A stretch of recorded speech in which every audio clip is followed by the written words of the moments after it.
सभी लोग मंगलाचरण हेतु हाथ जोड़ देवे। नमो अर्हन्ताणं नमो सिद्धाणं नमो आयरिताणं नमो वज्रायाणं नमो लोये सव्यसाहुणं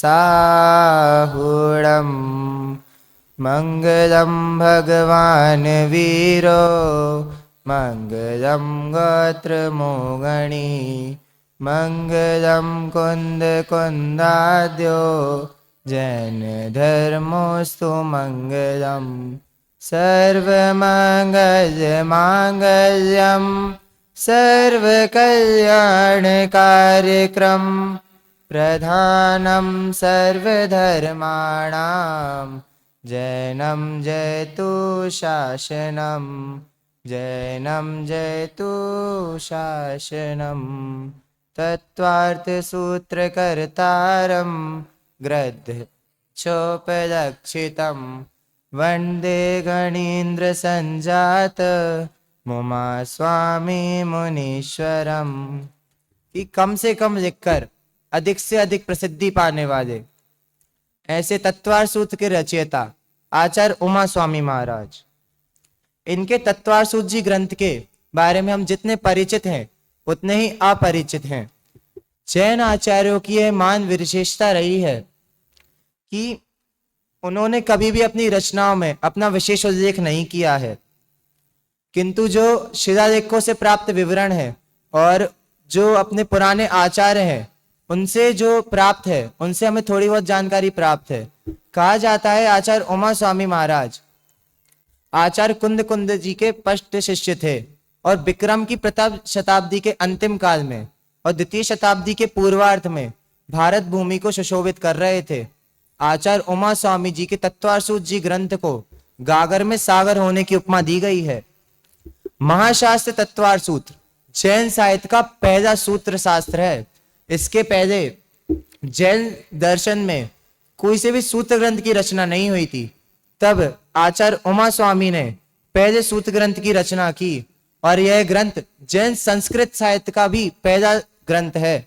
इसके पहले संस्कृत का भी कोई ग्रंथ नहीं लिखा गया था और इसका अपर नाम मोक्ष शास्त्र है। मोक्ष शास्त्र कह के कैसे? क्योंकि इसमें 7 तत्वों का वर्णन किया गया है, इसलिए नहीं। जो इसका यथार्थ श्रद्धान करता है उसको निश्चित ही मोक्ष की प्राप्ति होती है, ऐसा कहा गया है। और इसका एक एक सूत्र अपने में बीज बुद्धि रिद्धि के समान महाअर्थ को समाहित किए हुए है। बीज बुद्धि रिद्धि मतलब जैसे जो बीज होता है ना पेड़ का, वो होता छोटा है पर उसमें वो कितना बड़ा हो जाता है, पेड़ बन जाता है।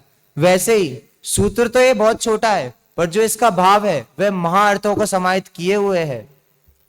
और जो स्थान न्याय दर्शन में न्याय सूत्रों का है, हिंदुओं में गीता का है, ईसाइयों में बाइबल का है और मुसलमानों को कुरान में प्राप्त है, वही स्थान एवं गौरव जैन दर्शन में तत्वार सूत्र जी ग्रंथ को प्राप्त है।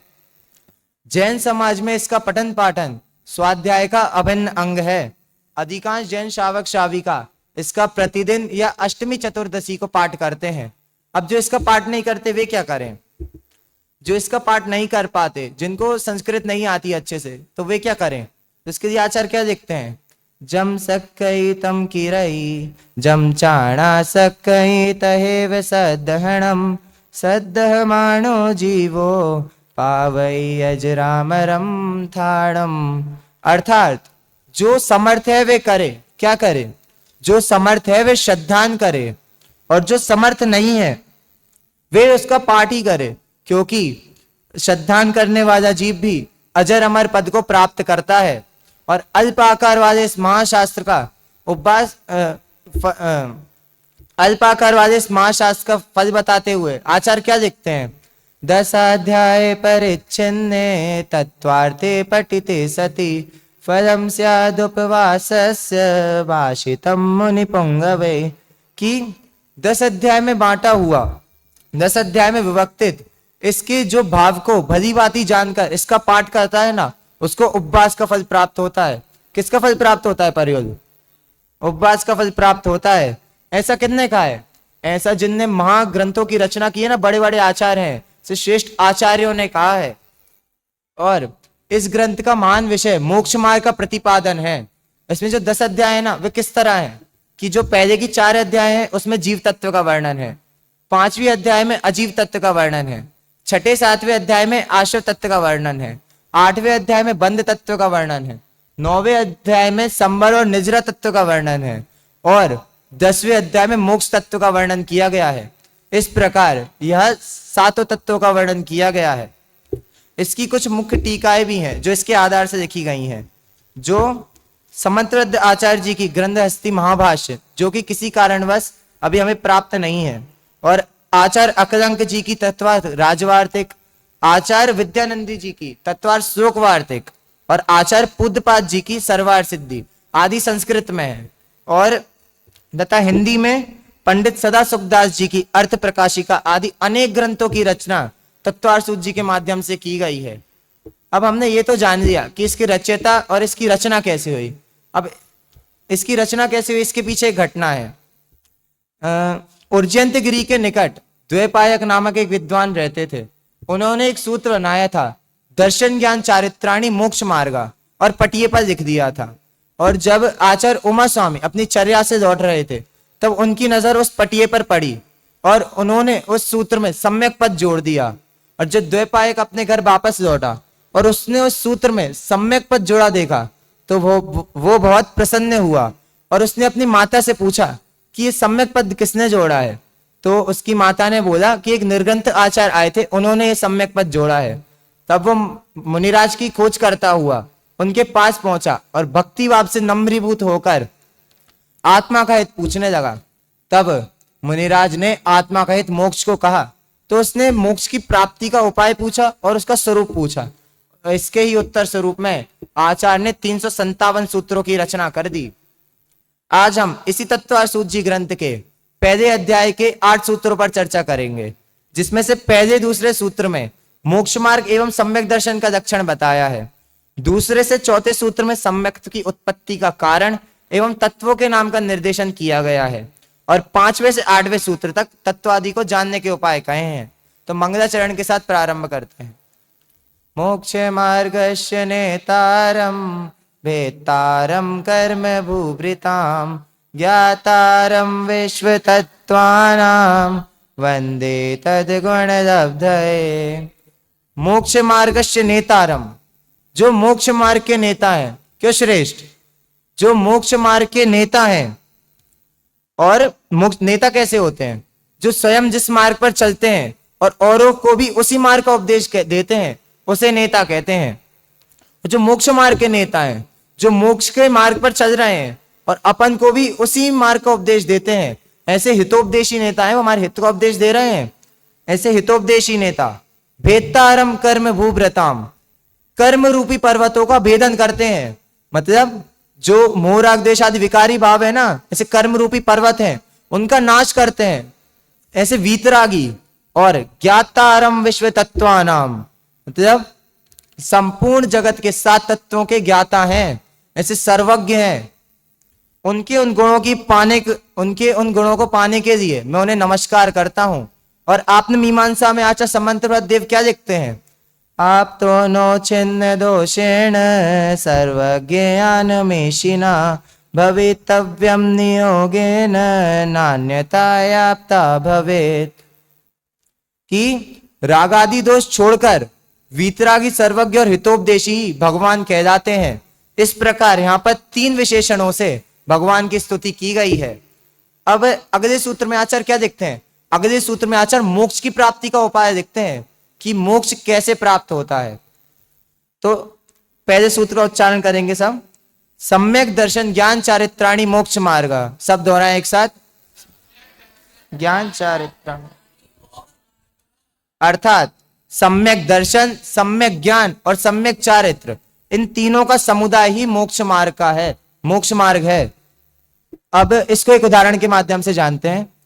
जिस प्रकार किसी को औषधि का ज्ञान है, जैसे कोई रोगी है, उसको औषधि का ज्ञान है पर उसको उस पर श्रद्धा नहीं है कि इससे वो ठीक हो जाएगा, या कोई है जिसको औषधि का ज्ञान नहीं है वो बिना ज्ञान के उस औषधि को खा ले तो क्या वो ठीक हो जाएगा? नहीं हो सकता ना। उसी प्रकार पृथक पृथक श्रद्धान ज्ञान या चारित्र से भवरोग का विनाश नहीं हो सकता। अतः सम्यक दर्शन, सम्यक ज्ञान, सम्यक चारित्र तीनों का समुदाय ही मोक्ष का मार्ग है, मोक्ष की उत्पत्ति का उपाय है। और फिर ये सम्यक दर्शन, सम्यक ज्ञान, सम्यक चारित्र है क्या?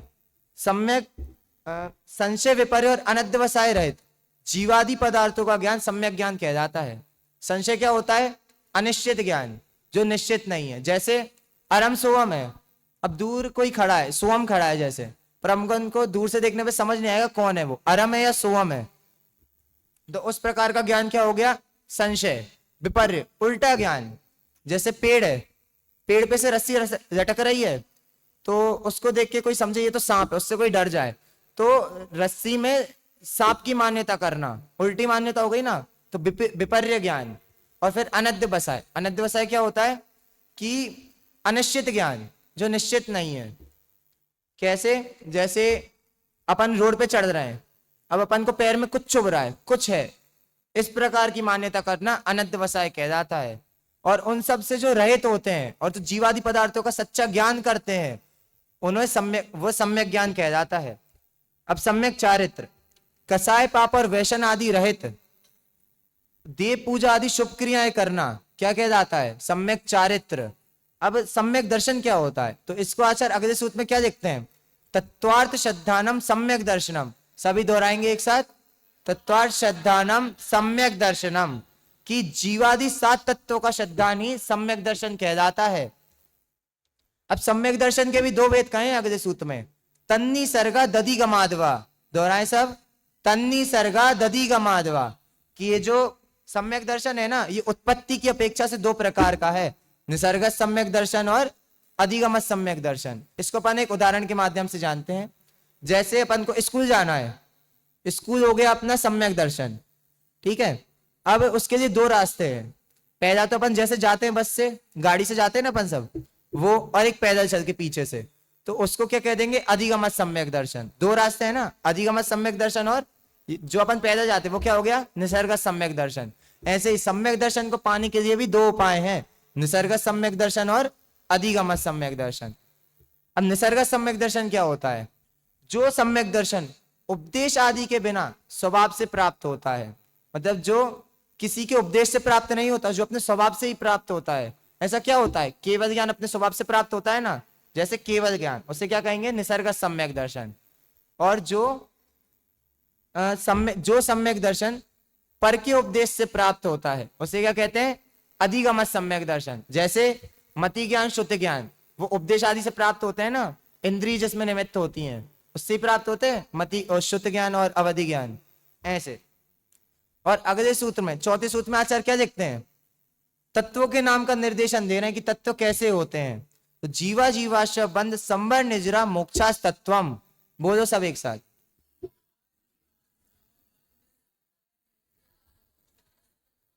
जीव, अजीव, आशा, बंध, संबर, निर्जरा और मोक्ष, ये 7 प्रकार के तत्व हैं। अब जीव कैसे कहते हैं? जिसमें चेतना होती है उसे जीव कहते हैं। अजीव, जिसमें चेतना नहीं होती उसे अजीव कहते हैं। आशव कैसे कहते हैं? जो कर्मों के आने का द्वार होता है ना, उसे आशव कहते हैं। बंध, आत्मा के प्रदेश और जो कर्म परमाणु होते हैं ना, उनसे परस्पर मिलने को बंध कहते हैं। संबर, आशव के रुकने को, मतलब कर्म आते हैं ना वो रुक जाते हैं, उसको संबर कहते हैं। निर्जरा, कर्मों का एक देश क्षय होना निर्जरा कहलाती है। और मोक्ष, संपूर्ण कर्मों का क्षय हो जाता है ना, उसे मोक्ष कहते हैं। इसको अपन एक उदाहरण के माध्यम से समझते हैं। जैसे एक व्यक्ति है, वो क्या हो गया? जीव, और वो एक नौका में बैठा, वो क्या हो गई? अजीव, ठीक है। अब आशव, अब वो नाव को जहां पे जाना है उसको, वो वहां तक जा रहा है, पर उसके बीच में एक छेद हो गया। वो छेद क्या होगा? कर्मों के आने का द्वार, मतलब पानी के आने का द्वार हो गया ना वो, तो वो हो गया आश्रव, आश्रव का कारण हो गया ना वो, आश्रव का कारण। और बंध, अब जो पानी अंदर भर रहा है, भरता जा रहा है, बंध। अब संबर, जो पानी भर रहा था वो रुक गया, पानी भरना रुक गया, वो क्या हो गया? संबर। अब निर्जरा, पानी का वो बाहर निकाल रहा है तो निर्जरा।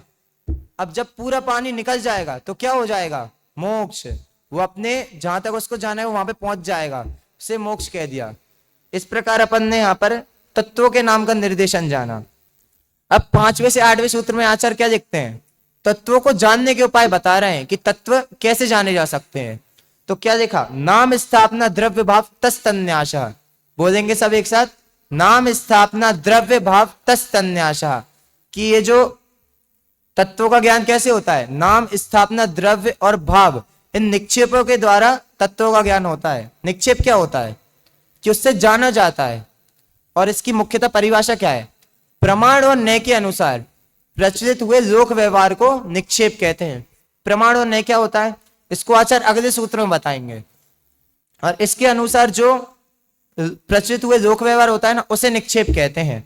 अब नाम निक्षेप कैसे कहते हैं? गुण जाति और द्रव्य की अपेक्षा से लोक व्यवहार में किसी का कोई नाम रख देना। जैसे किसी माता पिता ने अपने पुत्र का नाम इंद्र रख दिया, तो उसमें इंद्र का कोई गुण है क्या? नहीं है ना, वो तो नाम मात्र से इंद्र है, वास्तव में इंद्र नहीं है। तो उसे क्या कहते हैं? नाम निक्षेप।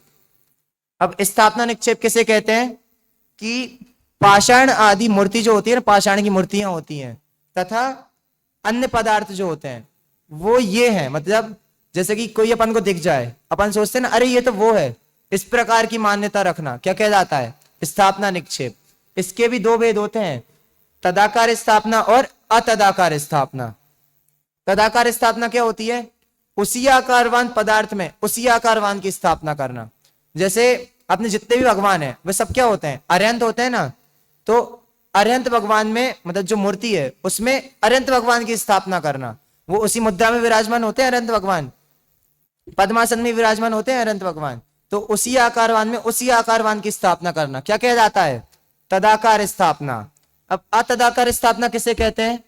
कि भिन्न आकारवान में भिन्न आकारवान की मान्यता करना। जैसे चेस होता है, चेस में क्वीन होती है, मतलब वो रानी होती है, वजीर होता है, सिपाही होते हैं। तो क्या वो रानी रानी जैसी दिखती है? नहीं दिखती ना। वैसे ही भिन्न आकारवान पदार्थ में भिन्न आकारवान की मान्यता करना अतदाकार स्थापना कह जाता है। अब द्रव्य निक्षेप क्या होता है? द्रव्य निक्षेप मतलब भूत और भविष्य की पर्याय की मुख्यता देकर वर्तमान में कहना क्या कह जाता है? द्रव्य निक्षेप। तो जैसे महावीर भगवान है, अपन उनको कौन सी दशा में पूछते हैं? अरहंत दशा में पूछते हैं ना, पर वो है कौन सी दशा में? सिद्ध दशा में। तो भूत की पर्याय की मुख्यता देकर वर्तमान में कहना क्या कहलाया? द्रव्य निक्षेप। अब भाव निक्षेप क्या है? वर्तमान पर्यायुक्त वस्तु को, वर्तमान पर्यायुक्त मतलब जो प्रेजेंट में उस पोस्ट पे, उस कंडीशन में है ना, जो उस पर्याय में है, उसे कहते हैं भाव निक्षेप। जैसे अभी महावीर भगवान है, वो कौन सी दशा में है? सिद्ध दशा में, प्रेजेंट में है ना, सिद्ध दशा में, उन्हें कह देंगे भाव निक्षेप। इस प्रकार यहां पर हमने तत्व को जानने के उपाय जाने। और छठे सूत्र में अभी प्रमाण ने रधिगमा, प्रमाण और न्याय क्या था? तो इसमें आचार्य ने क्या लिखा? प्रमाण न्याय रधिगमा। सब बोलेंगे एक साथ, प्रमाण क्या होता है? क्या होता है प्रमाण? जानता है कोई प्रमाण? नहीं जानता? देखो, जो ज्ञान वस्तु के सर्वांश को जानता है उसे प्रमाण कहते हैं। जैसे अनमोल है, अनमोल के अंदर जो जो गुण है ना, अगर कोई उसको पूर्णतः जानता हो तो उसे क्या कहेंगे? प्रमाण। सर्वांश को जानता है उसे कहेंगे प्रमाण। उसके भी दो भेद होते हैं, प्रत्यक्ष प्रमाण और परोक्ष प्रमाण। प्रत्यक्ष प्रमाण किसे कहते हैं? जो ज्ञान किसी दूसरे की सहायता बिना पदार्थ को स्पष्ट जानता है उसे प्रत्यक्ष प्रमाण कहते हैं। और जो ज्ञान पदार्थ को किसी की सहायता से अस्पष्ट जानता है उसे क्या कहते हैं? परोक्ष प्रमाण। अब ये तो अपन ने प्रमाण जान लिया। अब न्याय क्या होता है? न्याय वस्तु के एक देश जानने वाले ज्ञान को न्याय कहते हैं।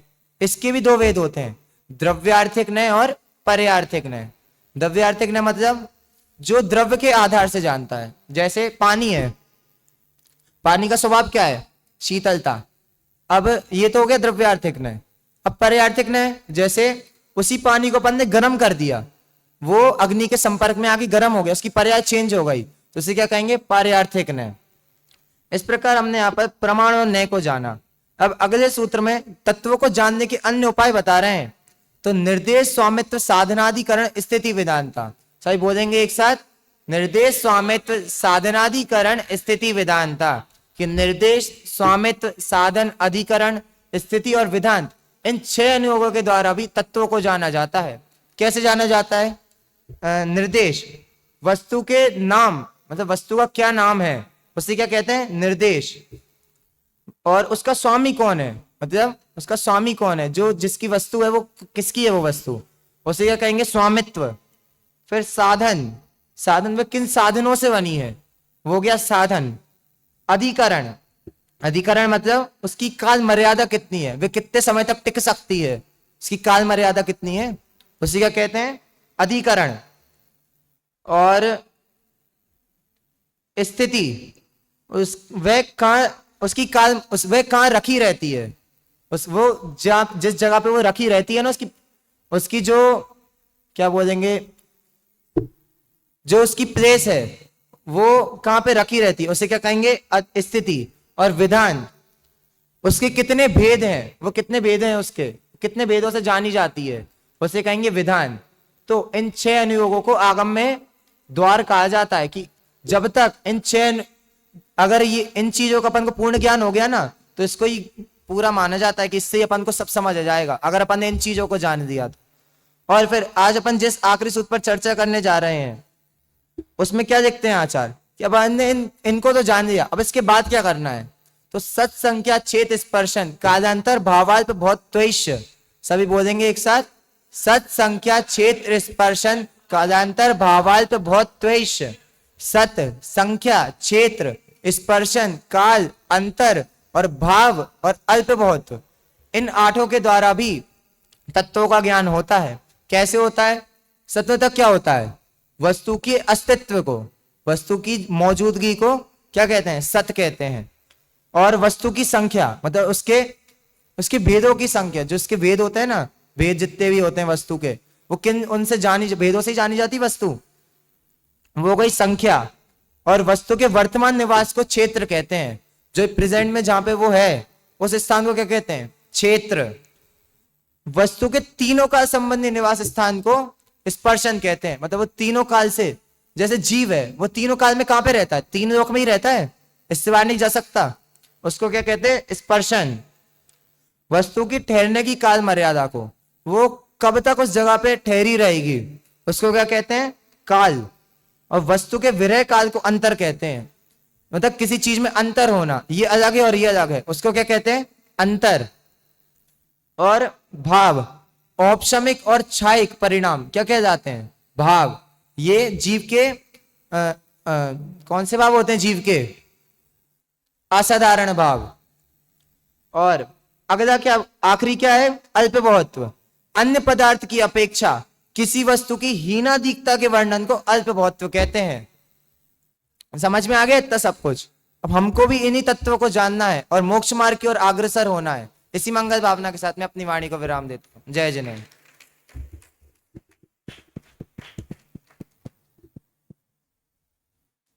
अभी हम सभी ने, थोड़ी आवाज बढ़ा दो। Hello hello.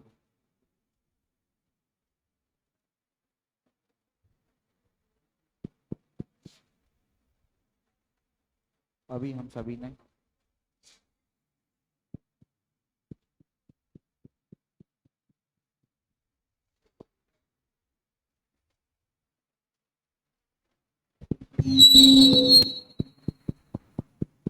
हेलो हेलो, हाँ, अभी हम सभी ने छात्र प्रवचन के क्रम में कक्षा 10वीं के छात्र भाई सम्यक जैन कुंभराज, जिनके माध्यम से अभी यहाँ तत्वार सूत्र के 8 सूत्रों पर यहाँ जो चर्चा सुनी, बहुत अच्छी भाषा शैली का प्रयोग करते हुए इन्होंने अपनी चर्चा को लिया। तनिष्क, तो यहाँ ध्यान दें कि बहुत अच्छे प्रवचन की शैली आपने यहाँ प्रस्तुत की है। लगभग जो जो विषय 8 सूत्रों में आता है वो संपूर्ण विषय आपने समाहित करने का प्रयास किया। ध्यान रखें, ऐसे ही हम विषय लें और ऐसे ही प्रस्तुतिकरण प्रस्तुत करें, ऐसी तैयारी जब ठोस होती है तो प्रस्तुतिकरण भी वैसे ही होता है। तो अच्छी तैयारी के साथ आप आए, ऐसे अन्य विद्यार्थी भी बराबर जो भी विषय लें मालनपुर वैसी तैयारी के साथ आए, अर्थ उत्कर्ष। तो जैसी हम तैयारी करते हैं वैसा यहाँ प्रस्तुतिकरण होता है, इस बात का ध्यान रखें। और इन्होंने तत्वार सूत्र की जो स्टोरी सुनाई और भी जो विषय इन्होंने लिए, महिमा परख लिए, साथ साथ इन्होंने आठों में जो जो श्लोक सूत्रों में जो वर्णन आया उसको यहाँ पर बहुत अच्छे तरीके से प्रस्तुत करने का प्रयास किया। अभी इनका पहला प्रवचन है, लगभग पहले ही प्रवचन होगा, तो आगे और भी ये बहुत सुंदर ऐसी प्रवचन शैली में आगे बढ़ेंगे, ऐसी हमारी कामना है। इतना ध्यान रखें कि हम तैयारी करते हैं, लेकिन वो तैयारी हमारी लगनी नहीं चाहिए कि हम इतना विषय लेके आए हैं और इतने ही सुनाएंगे और इतने समय में हमारा पूरा हो जाएगा। समझे क्या? कि हम ऐसा प्रस्तुत करें कि हम उस विषय को गहराई से विचार करके लोगों के समक्ष प्रस्तुत कर रहे, तो वो हमारी गोष्ठी नहीं लगेगी कि हम एक उतने ही विषय करेंगे। तो इस बात का आरोह अवरोह, कहाँ के रुकना, कहाँ नहीं रुकना, कितना तेज बोलना, कितना स्लो बोलना, इन सब बातों का अगर विचार कर लेंगे तो और बहुत सुंदर प्रवचन आपका होगा। और हम धैर्यदीप शिक्षण संस्थान आपके उज्जवल भविष्य की कामना करते हैं। जोरदार तालियां। और आप निश्चित ही जैन शासन की निर्दोष प्रभावना में लगेंगे, ऐसी मंगल भावना। और अभी यहाँ से